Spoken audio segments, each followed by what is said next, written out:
You ask Tiger to solve. This deals with linear equations with one unknown. The final result is x equals 2 over 3.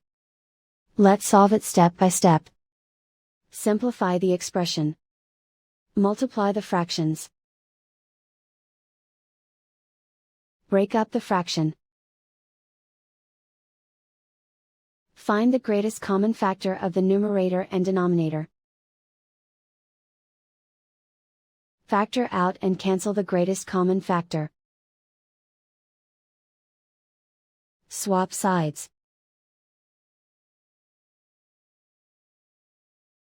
Group all constants on the right side of the equation. Add 1 to both sides. Simplify the arithmetic.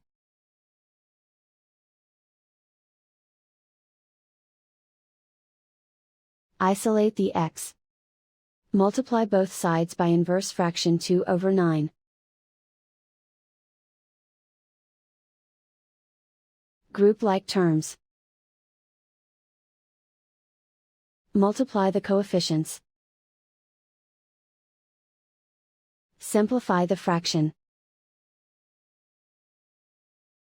Multiply the fractions.